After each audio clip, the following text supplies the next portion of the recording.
Buenas noches, señores y señoras. Bienvenidos una semana más a Punto de Encuentro en Canal 8 Televisión. Hoy tenemos con nosotros a una persona singular, Patricia Hernández, senadora del Partido Socialista Obrero Español por Tenerife y también secretaria de las Juventudes Socialistas de Tenerife. Patricia, buenas noches y bienvenida a esta casa. Buenas noches, bien hallada. Tenemos un personaje singular y un tema especial. Un personaje singular porque no es frecuente que alguien tan joven como usted sea senadora, ¿no? El Senado, como su nombre indica, cabe pensar que es un lugar para personas de más edad, Cada vez menos. de más experiencia política, ¿no?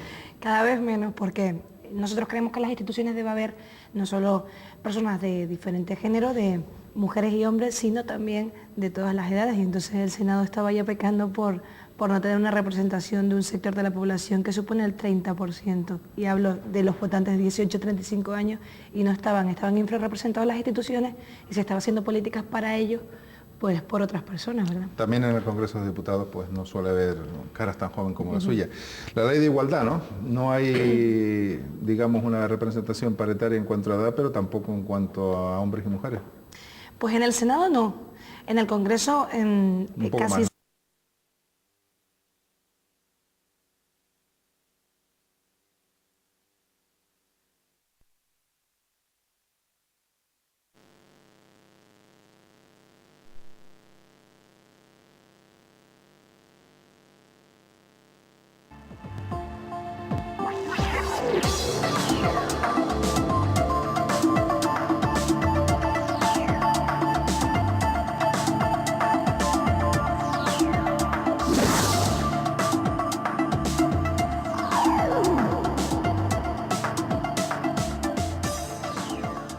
Buenas noches, señores y señoras. Bienvenidos una semana más a Punto de Encuentro en Canal 8 Televisión. Hoy tenemos con nosotros a una persona singular, Patricia Hernández, senadora del Partido Socialista Obrero Español por Tenerife y también secretaria de las Juventudes Socialistas de Tenerife. Patricia, buenas noches y bienvenida a esta casa. Buenas noches, bien hallada. Tenemos un personaje singular y un tema especial. Un personaje singular porque no es frecuente que alguien tan joven como usted sea senadora, ¿no? El Senado, como su nombre indica, cabe pensar que es un lugar para personas de más edad, Cada vez menos. de más experiencia política, ¿no?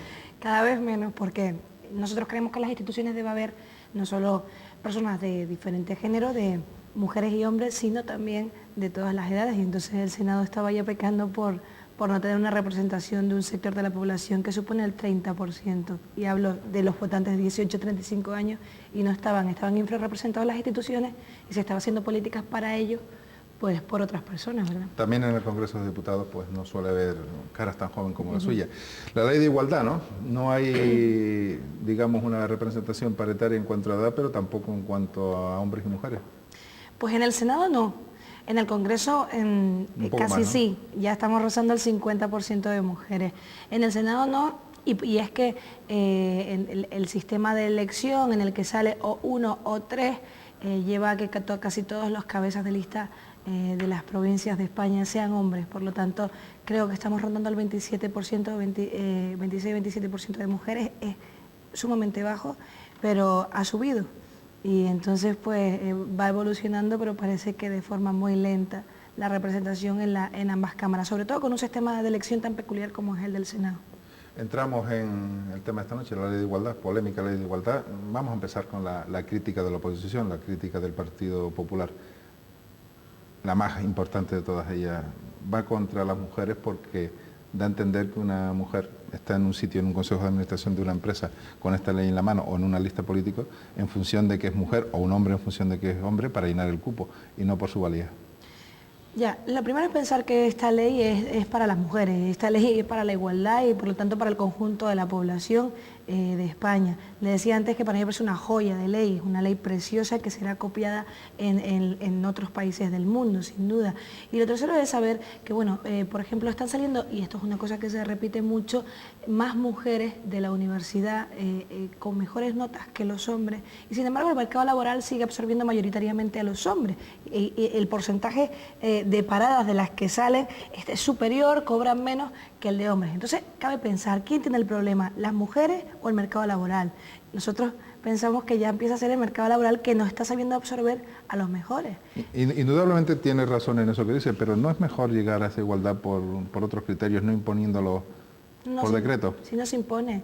Esta ley es Bueno, como se todo. impone, va a decir que en un consejo de administración de una empresa no puede haber menos de un 40% Pero de mujeres. la obligación del Poder Legislativo es esa, ¿verdad? Legislar para el conjunto de la población. No se impone porque a nosotros nos han elegido, bueno, pues al final la soberanía popular y estaba en nuestro programa electoral. De todos modos, esta ley tiene muchos visos de salir por unanimidad, igual que ha salido la ley integral contra la violencia de género. Y yo estoy segura de que esta ley finalmente va a ser que es ligeramente criticada por algunos sectores de la población, pero por muy pocos contados y alabada por la mayoría. Y entonces de lo que se trata es, bueno, de hacer un diagnóstico, por ejemplo, y saber en las empresas qué cargos están ocupando las mujeres, qué cargos están ocupando los hombres, hacer un diagnóstico e intentar solucionarlo, porque es que el presidente del gobierno decía cuando era candidato a las elecciones que la última mujer que veía en las grandes empresas cuando iba a reunirse con los consejos de administración era la que le acercaba al ascensor, y desde luego eso no puede pasar. Yo esta mañana estaba casualmente haciendo un reportaje en un sitio de un ambiente marino donde normalmente siempre hay hombres y los jefes son hombres, y había una mujer mandando a un montón de hombres, la encargada era una mujer y habían 10 o 12 hombres, algunos de ellos de mucha edad ya, y ella era más bien joven y mandaba, ¿no? O sea que algunas cosas están cambiando. Sí, están cambiando, no, estamos en el escenario en el que estábamos hace 25 años o 30 años, desde luego. No estamos en el escenario en el que nosotras teníamos que pedir permiso a nuestros maridos para ir al banco siquiera, ¿no? Desde luego no es el mismo, pero la evolución que es real es lenta. Y además con eso de que lo que le decía antes, ya es que las mujeres en cantidad y probablemente en comparación uno contra otro también en calidad están saliendo pues con más carreras, más preparadas, y sin embargo son excepciones como las de este canal o el que me comentaba. Sí, la directora de este canal, también sin ir más lejos, claro. O la que me comentaba, el caso que me comentaba usted, pero siguen siendo excepciones, de lo que se trata es de generalizarlo.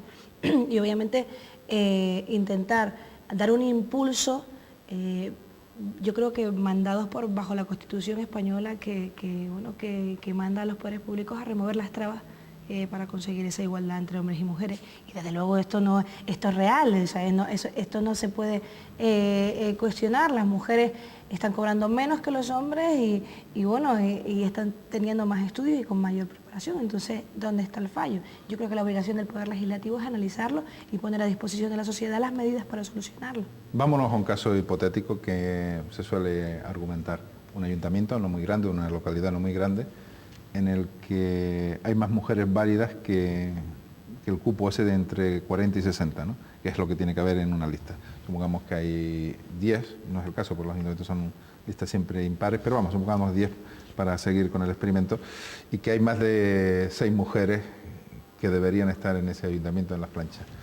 No podrían estarlo simplemente porque el 40% como mínimo hay que dedicárselo a los hombres y viceversa. Nos arriesgaremos, nos arriesgaremos porque lo que está pasando en la actualidad es que es al revés, y de todos modos le decía, esto es una ley para todos, también es decir, no solo para las mujeres sino también para los hombres, para la búsqueda de la igualdad entre los dos sexos y géneros. En cualquier caso yo le decía, lo que está pasando actualmente no es eso. Y lo que está pasando actualmente es que en las instituciones mayoritariamente también hay hombres. Y nosotros representamos al conjunto de la población. Y si hay un sector, las mujeres no son un sector de la población, si hubiera algún sector sería el de los hombres, que son de un 49% y las mujeres de más del 50%. Por lo tanto, para el conjunto de la población, el conjunto de la población tiene que estar representada en las instituciones. De todos modos, esta es una medida muy concreta de la ley que está siendo cuestionada por algún partido político, pero no es ni mucho menos la más trascendente de las medidas. Y también por algunas mujeres. Hace poco oía una crítica de las investigadoras, de las mujeres españolas que se dedican a investigar, que decían que, bueno, están primados los proyectos de investigación, los proyectos públicos de investigación, en los cuales en los equipos incluyen cierto número de mujeres. Y ellas no querían estar en esos equipos por su condición de mujeres, o que no querían que se reconocieran que están ahí por su condición de mujeres, sino por su valía como investigadoras, su valía profesional, su currículum. No se lo cuestiona a nadie. No, pero que es que estamos hablando de condiciones de igualdad. Yo creo que ponerse a decir que uno está aquí o allá porque es mujer, siempre nos tenemos que estar justificando, es decir, incluso para las propias listas, si hay hombres incapaces también podría haber mujeres incapaces, y siempre cuando una mujer está siempre se cuestiona el esto de no, porque es mujer, se irá quitando. Yo estoy segura de que esto es transitorio y además no es real, porque lo decíamos, es que cada vez tienen más formación y más preparación. Entonces, y además no se trata de, tomar una decisión que beneficie discriminatoriamente a una persona frente a otra, no, sino que en condiciones de igualdad y que, hay algunas personas que han sufrido, que han tenido muchas trabas para llegar al mismo sitio que la otra persona, y desde luego que quizás no se está haciendo un análisis justo de la situación, y por eso se plantean estas medidas de beneficio en casos de igualdad. Sí. Estoy de acuerdo con lo que dice. Ciertamente ha citado usted el ejemplo universitario. Hemos seguido también hablando de algunos aspectos universitarios. En las aulas hoy, en las aulas universitarias, incluso de carreras técnicas, hay aproximadamente, y digo sin ser muy exacto, pero sí, de forma aproximada, como señalo, 2/3 de mujeres y 1/3 de hombres, incluso en carreras tipo técnicas. ¿Por qué luego, porque también eso es verdad, por qué luego los empresarios siguen contratando más a hombres que a mujeres? A pesar de que a los hombres les cuesta más a la hora de contratarlos. Pues sí, pues yo creo que esto va también de quién asume quién está asumiendo las tareas del hogar. Es decir, por ejemplo, cuando en un cole se pone enfermo un chiquillo, en el colegio inmediatamente ¿a quién llaman? A la madre. No llaman a el padre. Entonces, también nosotros, que esto es una cosa que quería comentar, lo del permiso de paternidad, que van a ser propios del padre, no cedidos por parte de la madre, que también podría ser luego de 10 días, y esperando a que se pueda ampliar en las Cortes Generales. Entonces, los empresarios todavía no se están dando cuenta del enorme potencial y de la enorme valía y de lo que pueden aportar a su empresa las mujeres. Probablemente se den cuenta o se están dando cuenta cuando ya tienen, cuando le dan esa responsabilidad a ellas. Yo ya le dije antes, yo que pensaba que el problema de no estar absorbiendo a las mejores es un problema del mercado laboral, es un problema de quien no está sabiendo ver eso, y no desde luego de las mujeres, porque al final la capacidad la tienen, sin duda. Las críticas a la ley también han venido por parte de los empresarios. La COE, la Confederación Española de Organizaciones Empresariales, ha dicho que no está de acuerdo, que no le parece justo, e incluso ha forzado algunos retoques. Sí. En el proyecto que ha enviado el Gobierno a las Cortes. No obstante, por supuesto, la COE hace sus aportaciones, porque al final la ley va a ser de aplicación en su ámbito, ¿no? Lo que pasa, y se ha efectivamente recogido parte de las reivindicaciones de la COE, de los empresarios, pero también hay que poner en valor, que ya tampoco la oposición que tienen han criticado puntos, cositas muy puntuales, pero es que además de eso lo van a tener que negociar ellos, los planes de igualdad con los sindicatos en las empresas grandes. Estamos hablando de eso. Serán los empresarios con los sindicatos los que negocien sus planes de igualdad. Entonces, no se le está imponiendo nada, se le está haciendo partícipes y se le está intentando que ellos vean que en algunos puestos, por ejemplo, y es un ejemplo que a mí me gusta poner, en el tema de las señoras de la limpieza y los que llevan las máquinas de limpieza, ambos hacen la misma función, limpiar, y sin embargo ellas reciben menos dinero que ellos, porque estar subidos en una máquina, subidos en una máquina o hacerlo de forma manual.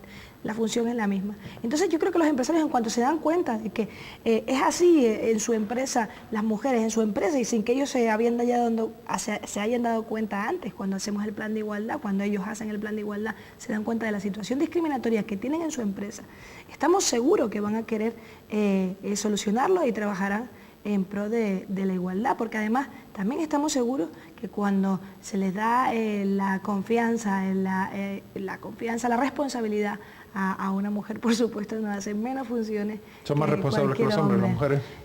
Yo creo que esto va de personas y no de unos frente a otros. Entonces, desde luego yo creo que igual, seguro, ¿no? Habrá hombres más responsables que algunas mujeres y mujeres más responsables que algunos hombres, eso sin duda. Pero por lo general, por lo menos la misma responsabilidad las unas que los otros. ¿Qué le falta a esta ley, si es que le falta algo? ¿Qué le añadiría usted a esta ley que no tiene? Yo es que estoy enamorada de la ley. A sí, mí la ley me parece no creo yo que de todos modos, algunas aportaciones se podrán hacer en el Congreso de los Diputados y en el Senado, y en eso estamos esperando, porque al final la ley la ha presentado el Gobierno, pero va a ser del conjunto del pueblo español. Yo estoy convencida de que todos los partidos harán un esfuerzo para que salga por unanimidad.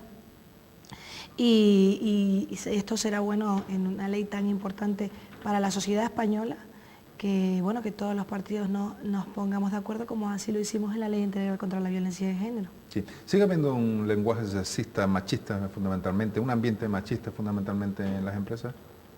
El lenguaje machista no solo en las empresas, sino en el conjunto de la sociedad. Se están poniendo los medios para que eso se palíe, pero es difícil, ¿no? Y dicen los estudiosos que pensamos como hablamos. Entonces cuando siempre pensamos en vamos a buscar un trabajador para, un hombre para, al final nuestra mente hace ese proceso de identificarlo con un varón. Entonces esto es así, ¿no? Los esquimales ven numerosos tipos de hielo y le ponen nombre cuando nosotros solo vemos uno. Y entonces esto es un proceso mental que nuestro... Habría que decir, vamos a buscar un trabajador o una trabajadora. Sí, o algo más genérico, ¿no? Algo más, por ejemplo, con la juventud, que siempre se dicen los jóvenes, se puede decir efectivamente, como he dicho yo, la juventud, en lugar de decir los y las jóvenes y jóvenes. O el de los anglosajones, el chairman, chairwoman, y para evitar conflictos, el chairperson, ¿no? Para los cargos de dirección. Paridad en los partidos, sociedad de la información y publicidad sexista. También se ocupa de ello la ley. Hombre, es que no creo que haya que hacer muchos esfuerzos para darse cuenta que la publicidad sigue siendo sexista. El otro día vi un anuncio que criticaban, no quiero decir lo que, para no citar la empresa que está afectada, pero personalmente y sin ganas de ser abogado del diablo en este asunto, me pareció un poco exagerada las críticas que se hicieron a ese anuncio. Yo es que no sé de cuál, pero yo sí creo que el 80% de los anuncios que salen por la tele tienen connotaciones sexistas. O no sé si me pasaron el porcentaje, pero desde luego en un corte de publicidad pero de uno normal. y otro lado, ¿no? Ahora también salen... No, algunos hay, ¿no? Pero para uno que algún torso masculino. por algún torso musculoso. masculino se ven muchísimos muslos femeninos. Y es más, y creo que hay un estudio sobre eso y creo que es 1 frente a 9. Una cosa así. Lo que pasa es que nos sigue llamando la atención cuando es de varón y decimos, no, ya... no es verdad. Si te pones a fijarte y a contar y a hacer un análisis, y además la imagen de supermujer, porque no es solo que veas, sino que nos ponen como profesionales, supermadres, responsables, estupendas 90, 60, 90, entonces al final traslada a las mujeres pues una presión ahí de no poder llegar a ser superwoman. O Superman también. Hay más Superwoman en los anuncios, hay más Superwoman que Superman en los anuncios de publicidad. Patricia, se nos ha acabado el tiempo de esta primera parte del programa.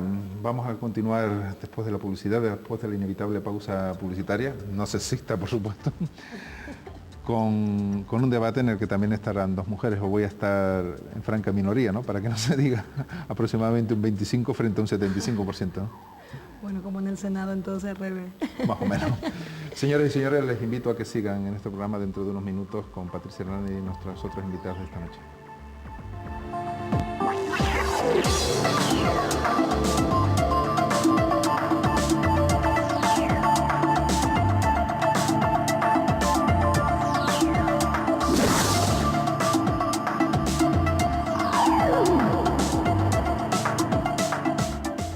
Continuamos en Punto de Encuentro, señoras y señores, en Canal 8 Televisión, con dos nuevas invitadas en esta segunda parte del programa. Tenemos con nosotros a María José Guerra Palmero, profesora titular de la Universidad de La Laguna y directora del Máster de Estudios Feministas de esta institución. Buenas noches, María José. Buenas noches. Y también a Maya Conde Martínez, agente de igualdad de la Asociación de Mujeres, Solidaridad y Cooperación. Buenas noches también. Buenas noches. Seguimos, por supuesto, con Patricia Hernández, senadora del PSOE y secretaria general de las Juventudes Socialistas de Tenerife. Y seguimos hablando de la Ley de Igualdad. Me imagino que con muchas cosas que añadir. Me comentaba María José antes de iniciar el programa que le faltan cosas a esta ley. ¿Qué le falta? Bueno, lo primero que tendríamos que decir es que realmente es una iniciativa muy positiva, aunque siempre quepa la crítica. Y de todas maneras, más que faltar o no faltar, yo creo que el dato fundamental va a ser la aplicación de la ley.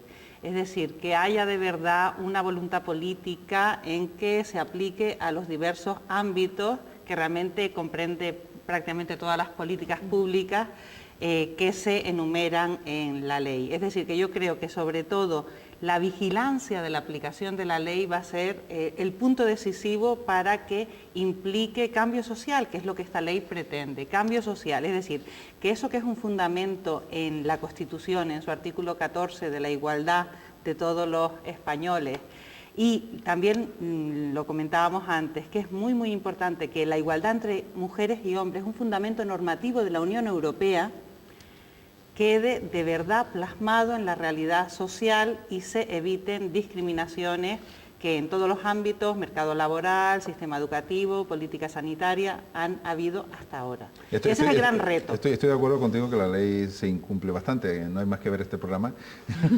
Estoy en franca minoría esta noche, ¿no? La ley, en teoría, no es la ley de las mujeres, es la ley de la igualdad. Con lo cual... Aquí soy un 25% frente al 75%. Exacto, pero con lo cual es una ley que en un momento dado puede servir para evitar discriminaciones de los hombres. Es decir, no es una ley para las mujeres solamente, es una ley para la sociedad, para acostumbrarnos a vivir en un mundo donde se cuenten todos y todas. Y no cuenten más los hombres, ni en ningún momento, hipotéticamente, se pudiera dar que contaran más las mujeres. Ya lo contaba un poco Patricia en la entrevista, ¿no? De todas maneras, yo quiero hacerle una crítica que me duele mucho. La ley es fundamental y yo creo que estoy con María José, que es un punto de partida fundamental para cambiar la sociedad. Es una ley que se ha consensuado con los sindicatos y con el mundo empresarial, pero no es una ley que se haya consensuado con las organizaciones feministas. Ese es el gran punto negro que las organizaciones feministas nos hemos quejado porque no se nos ha participado en la ley y cuando hemos hecho las aportaciones que se hicieron no fueron recogidas. ¿Qué tiene que decir? Claro, es que en este caso vienen de una experiencia previa que es la Ley Integral contra la Violencia de Género, que fue hecha por los colectivos especialistas, por los colectivos feministas. Entonces, claro, al llegar a esta ley, en las que a mí me consta que han tenido muchísimas reuniones con el partido, también con el gobierno, para elaborar la ley de igualdad y no ver colmadas sus expectativas como en la anterior ley, yo creo que por ahí viene y entiendo la sensibilidad especial de los colectivos que no han visto al 100% recogidas sus reivindicaciones. Las entiendo y trabajaremos en el Congreso y en el Senado para intentar todavía poner más de sus reivindicaciones dentro de la ley. Y yo sí estoy de acuerdo con lo que se decía antes de lo de la vigilancia de la ley. La ley además tiene un procedimiento para después de un tiempo ver cuál es la situación, cuánto se ha avanzado y la posibilidad de revisar artículos para pues adaptarlo a la nueva realidad o lo que ha estado fallando. Yo creo que esto es algo a valorar y muy positivo de esta norma o de esta futura norma. Una pregunta a raíz de lo que ha surgido. ¿Qué hará el feminismo cuando ya estas leyes de igualdad estén perfectamente establecidas? ¿A qué se dedicará?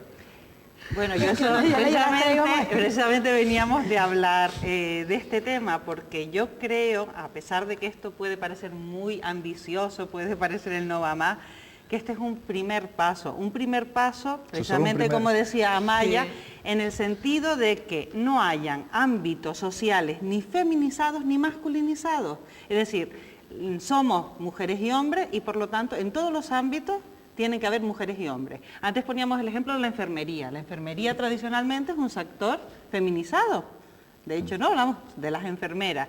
Bueno, pues lo ideal sería, y a eso de alguna manera nos compromete este fundamento normativo de la igualdad entre hombres y mujeres, que en todos los ámbitos sociales hayan tanto hombres como mujeres, porque eso significa riqueza social. Y eso significa que todos los talentos de uno y otro sexo colaboran al bien social. Pero no hay tareas, muy importante. ¿No hay tareas por las que se inclinan más los hombres y otras por las que se inclinan más de forma natural? No, de forma natural, decimos las tres al mismo tiempo, no. Es decir, de forma social, es decir, mujeres y hombres hemos sido educados, socializados para tener expectativas vitales distintas y todo el mundo las espera de nosotros. Un ejemplo, no sé si lo leyeron ayer, era el artículo de Rosa Montero. Rosa Montero decía que estaba un poco aburrida de que siempre se compadecieran casi de ella porque no ha tenido hijos, cuando simplemente ni siquiera se lo ha planteado. Es decir, parece que es una anomalía una mujer que no ha tenido hijos y ha tenido muchísimas experiencias profesionales, personales. Es decir, había antes la expectativa de que una mujer tenía que ser madre y esposa. Hoy las mujeres somos, o pretendemos ser, tan libres como para decidir nuestro destino. Pero también para los hombres, que tendrían que ser padres y esposos, ¿no? Claro. Sí, pero eso nunca se le pregunta a un hombre. El otro día hablando con una pregunta a un compañera que está casada, que lleva unos años, le dije, estábamos hablando, digo, mira, yo jamás en la vida te preguntaría si quieres, cuándo vas a tener hijos, porque doy por sentado que si los quieres tener, los tendrás, pero si no los quieres tener, perfecto. Pero en cambio, a ella, cada vez que sale a la calle, le preguntan a ella, no a su pareja, ¿y tú cuándo vas a tener hijos? Porque ya tienes una edad, ¿y cuándo vas a tener hijos? Es una presión. Perdonen que vaya en contra de las tres, a lo mejor no me queda más remedio que ir en contra de... Pero a mí también me preguntan cuánto voy a tener hijos, cuántos hijos tengo, me preguntan esa es una pregunta que me hacen también a mí y que me han hecho siempre. Sí, pues es muy raro, ¿eh? Es la pregunta como el tiempo cuando subimos al ascensor, es decir, que se pregunta sobre el tiempo, quizás se la hacen en esos términos, es decir, ¿cómo están los hijos? No, es que no tengo, ay, ¿cuándo te animas? Es un tono diferente al impuesto a las mujeres. Es decir, a lo que nosotros se nos pregunta es, bueno, ¿y para cuándo el bebé? Y es diferente, y además tenemos la obligación, desde luego, porque a los hombres siempre se ha entendido que pueden estar triunfando en el ámbito profesional y que ellos no son responsables de su familia, independientemente de que la tengan, que de sostenerla. A las mujeres siempre se les ha hecho cargo de esa responsabilidad, de tener un hogar, de formarlo, de la familia, de los niños, y ahora ya, como te decía antes, de Superwoman, también del trabajo. Ya que tocas un tema que me interesa, ¿es compatible, porque aquí parte en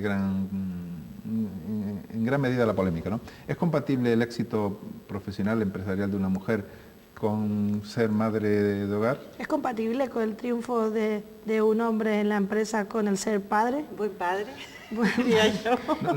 Normalmente le preguntaba le comentaba, y lo dije el otro día en un artículo, a una cubana, una señora de 70 y tantos años, Estrella del Pino, que intelectual, ¿no? Doctora en filosofía por la Universidad de La Habana, doctora en medicina por la Universidad de París, que si era compatible que alguien tenía que quedarse en casa cuidando a los hijos, sea el padre o sea la madre, pero uno de los dos evidentemente tiene que ocuparse de la casa. Y que claro y entonces ella me dio una respuesta muy, muy singular, dice, bueno, pues, cuando el niño tenga hambre, pues tú le das el pecho, ¿no? Pero la pregunta es, vamos a ver... Y no es una persona sospechosa de machismo, sino todo lo contrario, tuvo que abrirse paso en una sociedad. No quiero señalar a nadie, pero la sociedad cubana no se caracteriza precisamente por no ser machista, ¿no? Sí, pero de todas maneras, evidentemente nadie discute eso, pero la cuestión es, hay países, y estábamos hablando, por ejemplo, de Noruega, donde han creado leyes y espacios para la conciliación. La conciliación no es un tema de las mujeres, que ese es el problema, yo creo que aquí en la ley no queda suficientemente claro. Es un tema de la pareja. ¿Qué es la conciliación? Vamos a explicarlo, porque la conciliación como comentamos muchas veces que la ley está tan mal explicada o poco explicada a la sociedad. Yo creo que es la capacidad de tener una familia y tener una vida laboral, y que encajen las dos cosas, sin que una de las personas, casualmente la mujer, tenga que renunciar a su vida profesional para sacar adelante a la familia y a la casa, porque no solamente son los hijos, sino es la limpieza, la cocina, el planchar, etcétera. La atención de los mayores. La atención de los mayores. Viene de un diagnóstico social, y es que la incorporación de las mujeres al trabajo se ha saldado con eso que se llama la doble jornada. Es decir, que detrás de una jornada laboral, antes y después, hay otra jornada de trabajo en el ámbito doméstico, y que eso además se acentúa porque no solo es el cuidado de los hijos, sino también ahora es el cuidado de los mayores y de las personas dependientes, y bueno, eso conectaría también con otros desarrollos, ¿no?, legislativos interesantes, con la ley de dependencia. Efectivamente, yo creo que sigue habiendo ese prejuicio de que la mujer tiene que conciliar, y la que tiene que conciliar es la unidad familiar y la empresa. Y aquí hay discutiéndose pues elementos muy, muy interesantes, como el de los horarios, es decir, los horarios de trabajo actuales hacen muy difícil la conciliación, pero tanto para las mujeres como para los hombres, cuando en muchos países europeos la restricción horaria y el hacer también compatibles los horarios de la escuela con los horarios de trabajo hace que realmente los padres se puedan, padre y madre, los dos, estar por las tardes con los hijos, ayudándolos en las tareas escolares, ayudando, ¿no?, a los mayores. Es decir, que este es un tema social de todos, no solo de las mujeres, y ese es el primer asunto que deberíamos dejar claro. La conciliación es para hombres y mujeres, no solo para las mujeres. Es que esta ley al final viene a ser un bien social. Siempre se está hablando de que las mujeres españolas, las parejas españolas están quedando poco embarazadas o están teniendo pocos hijos. Y esto se dice a menudo. ¿Y no es verdad ese dato? Es verdad, claro que es verdad, pero porque por la pregunta que usted hacía antes, lo de la conciliación, porque no está viendo los horarios. Ahora también va a haber están en estudio una posible norma con respecto a la productividad de nuestras empresas y al tiempo en el que los españoles están gastando, los españoles y españolas están gastando sin la productividad suficiente, ¿no? Por el alargo, la ampliación de los horarios de trabajo, el uso del tiempo por la noche y todas estas cosas. Entonces, al final, esta ley viene a introducir unas facilidades de horarios flexibles, de recorte de tiempo, incluso de excedencia para hombres y mujeres cuando se tiene un niño o niña, ¿no? Hay un punto que planteo, ¿no?, al margen de eso que están ustedes comentando. Se está confundiendo la igualdad de hombres y mujeres con la igualdad innegable de derechos entre hombres y mujeres. Es que la igualdad es igualdad de derechos, es que no hay otra manera de entender la igualdad. La igualdad no existe biológicamente, evidentemente. Eso sería identidad, no igualdad. Eso, hablaríamos de que las mujeres tenderían a ser idénticas a los hombres. Nadie está planteando eso. Yo además planteo que cada individuo, cada ser humano, sea hombre o mujer, tiene sus propias peculiaridades, sus propias características, sus talentos diferenciados, y eso quizás es esto que llamamos el género, no ha dejado que se exprese con radicalidad los talentos de cada ser humano. Es decir, el problema del género, que no es el sexo, sino que es lo masculino y lo femenino, es decir, los modelos sociales que se transmiten muchas veces en la familia, en la escuela, en los medios de comunicación, son los que de alguna manera crean unas expectativas para que las mujeres nos comportemos de una manera determinada, elijamos unas profesiones determinadas, antes decíamos lo de enfermera o maestra de primera infancia, y los hombres elijan de alguna manera las ingenierías, elijan, ¿no?, otro tipo de profesiones. Es decir, hay muchas mujeres conduciendo guaguas, solo hay que salir a la calle. Pero esto está cambiando, esto lleva mucho tiempo además cambiando. Entonces, lo que yo creo que hay que hablar de seres humanos con iguales derechos. Y la igualdad es igualdad siempre de derechos. No se puede entender que la igualdad sea otra cosa que igualdad de derechos. Igualdad en la presencia social en ámbitos Les planteo distintos. esto, como digo, porque a veces tengo la sensación de que están sacando las cosas de quicio, evidentemente, dentro de una lucha legítima e innegablemente necesaria por la igualdad, es decir, por la igualdad de derechos. Yo creo que, por ejemplo, yo quería hablar una cosa. Cuando hablamos de la igualdad, vamos a poner un ejemplo muy claro. Yo tengo, esa orientación laboral en Solidaridad, y nos han llegado varias chicas jóvenes que dicen, bueno, yo es que quiero estudiar no quiero la universidad, no quiero hacer el bachiller, voy a estudiar un ciclo medio. Me gustaría estudiar un ciclo medio, pues de electricista, de fontanería, y tú dices, estupendo, genial, son los ciclos que tienen mayor salida profesional. Nadie llama a una fontanera, sino un fontanero. No, el problema no es que nadie llame a una fontanera, el problema es que tú la ves a la chica y no le vas a decir, perdona, cuando tú termines tus estudios, con mejores notas que tus compañeros, ningún empresario te va a contratar porque prefiere a un hombre. Y esto es el problema. Es decir, nosotras, no solamente es que ya estudiemos ingenierías, es que cosas tan sencillas como, yo no quiero estudiar una carrera universitaria, yo quiero trabajar. No quiero ser peluquera, no quiero ser esteticista. ¿Una ama de casa tradicional llama a lo mejor a una fontanera en vez de un fontanero o prefiere llamar a un fontanero? Pero es porque es la educación. Es que nos han enseñado que los hombres son fontaneros, las mujeres no, las mujeres somos peluqueras. Y entonces tú, ¿cómo vas a llamar a alguien que tú dices, no, si es imposible? La peluquera es la mujer y el hombre es el fontanero. Me están cambiando hay muchos peluqueros hoy, ¿no? Pero no hay muchas fontaneras.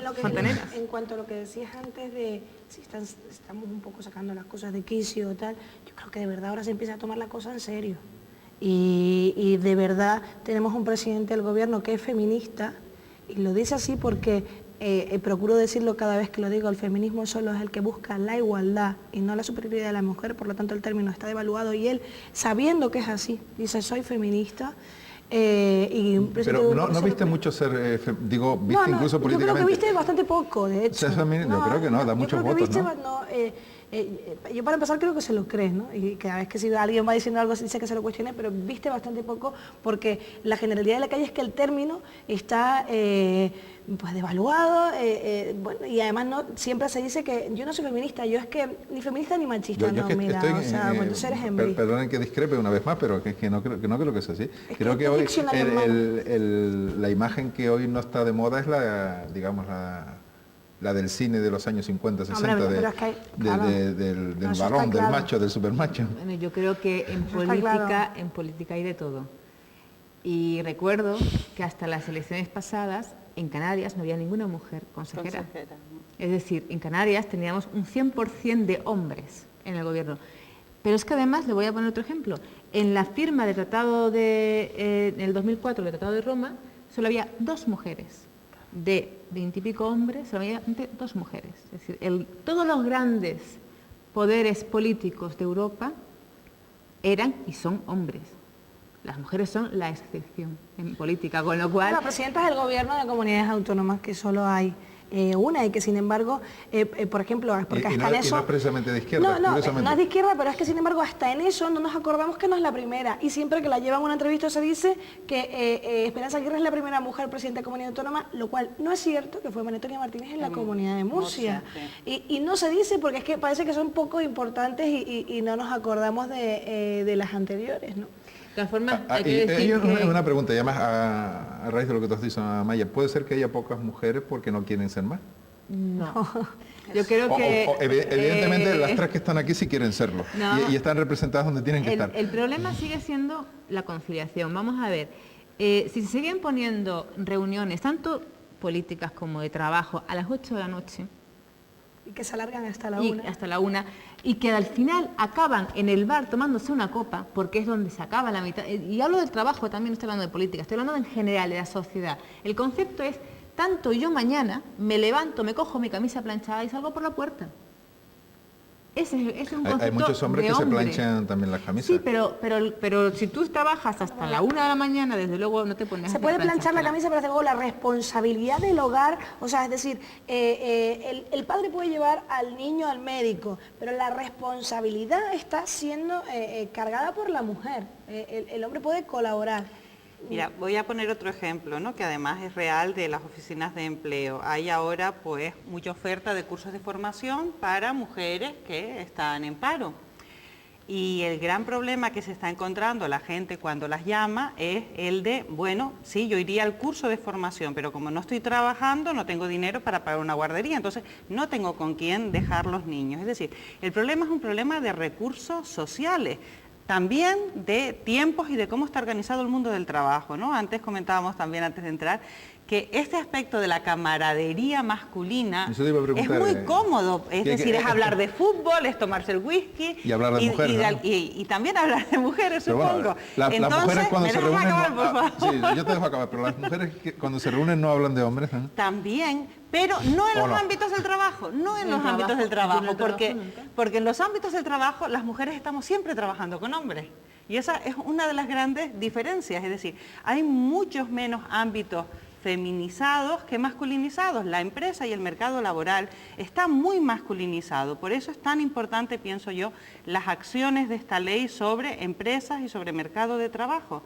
Porque ahí hay un grave problema. Es decir, no es lógico, y volvemos a un tema que ya hemos sacado, que las mujeres estén hoy muy formadas y que sin embargo tengan graves problemas, primero para entrar en el mercado laboral y luego para la promoción laboral. Claro. Eso no es natural, ahí está pasando algo, y eso que está pasando se llama techo de cristal, es decir, hay una especie de complicidad sutil entre los varones en los ámbitos directivos que sirven de tapón a las mujeres. Incluso en los países más igualitarios, como puede ser Suecia, hubo un estudio que causó mucho escándalo, que en la selección de becas postdoctorales, es decir, cuando ya mujeres y hombres son doctores, para especialidades científicas se prefería siempre a los varones a igualdad o incluso a superioridad de currículum de la mujer.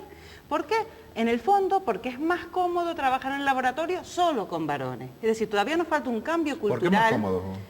Pues por esto que decíamos de la camaradería Te masculina. lo digo para no estar incidiendo en el tópico, o por lo menos explicar esos tópicos. Porque todavía tenemos graves problemas para aceptar las diferencias que hay, pero no solo entre hombres y mujeres, sino entre personas distintas y diferentes. ¿Luego hay diferencias? No, claro, pero diferencias entre cada uno de los individuos. El problema es que si una mujer tiene hijos y se tiene que ir a las 5 y todas las actividades de promoción se ponen después de las 5, lo que está claro es que se está yendo contra las mujeres al organizar los ritmos de trabajo de esa manera.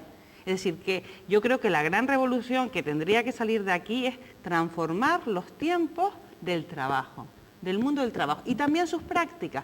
Esas prácticas que, como decía Maya, muchas veces son exclusivistas de los varones. Es decir, las redes informales de varones funcionan, y eso la sociología lo ha demostrado. Es decir, hay una tendencia a promocionar más a hombres que a mujeres, y eso hay que vigilarlo simplemente. De la misma forma podrían existir redes informales de mujeres. Pero de hecho no existen. Vamos a pensar dónde se toman las decisiones, por ejemplo, en un partido político, desde luego en las asambleas, ¿verdad? Pero siempre hay una propuesta que hace gente, generalmente hombres, que son los que están en la toma de decisiones. ¿Dónde? Pues cuando se terminan las reuniones, porque no se pueden hablar estas cosas en las reuniones, cuando estás hablando de... Y se toman luego cuando ellas se han ido a sus casas, cuando se ha alargado la reunión, pero es de forma natural, es que yo no creo que se vaya ellos lo hagan conscientemente, sino simplemente lo han alargado el tiempo. La reunión dura muchísimo tiempo porque cada uno quiere decir la cosa, aunque lo haya dicho ya su compañero, que esta es otra cosa que también es para estudiarla, que las mujeres no la hacen y que los hombres sí, y que vuelven a decir lo que ha dicho. Son más reiterativos los hombres, lo que quiere.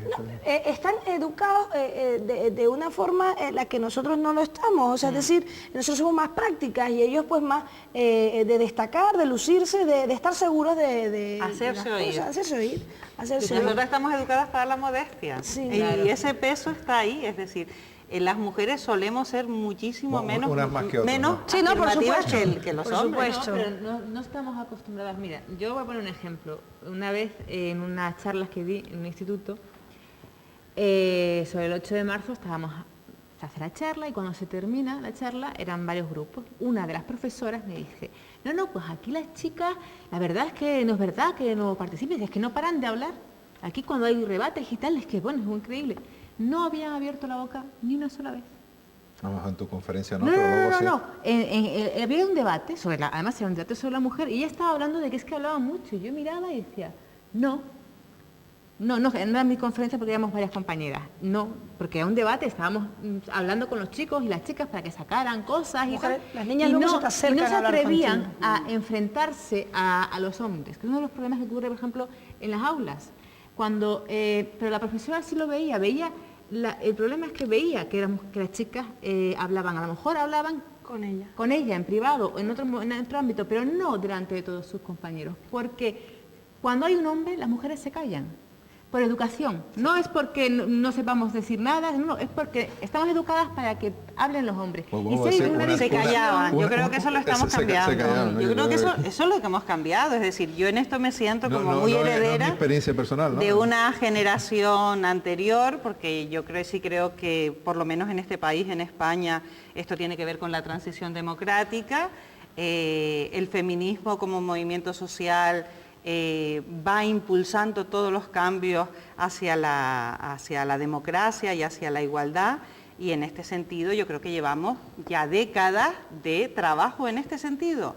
Pero lo que sí es cierto es que la inercia social, los modelos que dan los medios de comunicación, es decir, analizamos la publicidad, analizamos las series, analizamos los dibujos animados, que yo con mi hija me he detenido a hacerlo, y seguimos viendo que la madre de Shin-Chan se queda en casa y el padre de Shin-Chan sale de casa.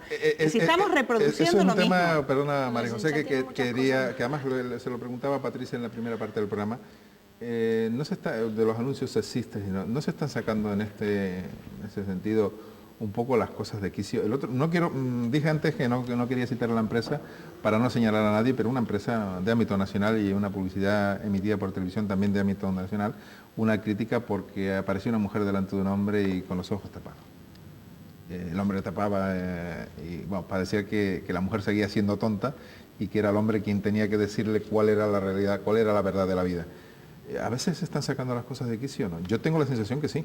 Bueno, yo me acuerdo perfectamente, no vamos a decir la marca, de que hasta hace poquito estaba saliendo y van a seguir saliendo, de maquinillas de afeitar, donde si tú usabas la maquinilla de afeitar que vendían, se te venía la pedazo de mujer tremenda y el otro pobre que no usaba esa maquinilla de afeitar. Eso sí, pero es que esta, la de maquinilla de afeitar, además tengo que decir una cosa, yo oí una crítica en la radio de un hombre indignado ante esa publicidad. Y yo como hombre me siento indignado. Es que hay hombres feministas también, vamos. Yo me alegré mucho de oírlo porque dije, chapo, esto es un hombre que vale, pero la publicidad se siguió emitiendo y se ha metido durante varios años porque se ha cambiado el tipo de maquinilla, pero el concepto sigue siendo el mismo. Entonces, perdona, también te puedo decir somos más tontas hay, que por una maquinilla nos vamos con un hombre y no por otro. Hay señoras que salen con cierto tipo de ropa interior y que también atraen a más o menos hombres que en el mismo, pero es que, en el mismo sentido del mismo tipo de... Todos los casos que hemos comentado son de dominación del hombre sobre la mujer, porque por ejemplo, y yo, perdónenme, pero sí les voy a decir que es la marca Axe de desodorante, la cual nadie de mi círculo la compra, porque me parece que hace unos anuncios, sí, porque el rollo este de marca es el camino, en la que sale efectivamente un cuerpo de hombre desnudo, no está precisamente jugando con el cuerpo del hombre como objeto sexual, sino al contrario, es como... y va donde él quiere ir o los anuncios. Pero cuando sale un hombre, vamos a decirlo, enseñando más centímetros cuadrados de piel de lo habitual, no es un objeto, y cuando sale una mujer sí. Yo considero que lo que no podemos es igualarnos por abajo. O sea, lo que se está usando ahora mucho es, vamos a igualarnos y entonces como hasta ahora hemos estado usando a las mujeres como objeto sexual, vamos a usar a algunos hombres también como objeto sexual. Perdona, no, yo no me quiero igualar por abajo, me quiero igualar por arriba. Yo quiero tener los mismos derechos. ¿Qué significa igualarse por arriba? ¿Matar, digamos, ese componente erótico y sensual que evidentemente es inherente a cualquier sociedad? ¿Va el feminismo contra la sensualidad, contra...? No, en absoluto, pero todo lo contrario. El erotismo no es poner a una señora medio desnuda, estoy muerta. Pero no es poner a una señora medio desnuda para vender un coche. Bueno, es que eso no es erotismo. Sí, antes de que intervengas, María José, y no lo digo yo, que coste, pero lo decía un amigo mío y ni siquiera lo suscribo, dice que le gustaría haber visto en alguna manifestación feminista mujeres guapas. Bueno, todas las que estamos aquí hemos quedado de feas, ¿no? Según la... No, porque hemos estado muchas veces en muchas manifestaciones, o sea que... Es que son feministas. Es verdad, este es un tópico de los que se dice, posiblemente su amigo no haya ido ni a una manifestación, por lo tanto no lo ha visto para empezar. Sí, es un estereotipo. Es un estereotipo. No solo de la mujer, el de la feminista. De la feminista, exacto, de la feminista que son lesbianas. Sí, desagradable, antipática, autoritaria, fea, fracasada, soltera, marginada, todo mentiras. Es decir, yo siempre he pensado una cosa. Evidentemente, si ustedes son feministas, y no lo dudo, rompen el molde. Es que nunca ha habido un molde, es que nunca ha habido un molde. Lo que hay es toda una campaña de difamación y de maledicencia contra las mujeres que luchamos por los derechos de las mujeres. Y eso desde el estereotipo de la solterona hasta cuando se decía que si las mujeres se dedicaban a estudiar se iban a volver locas. Es decir, hay una historia fascinante.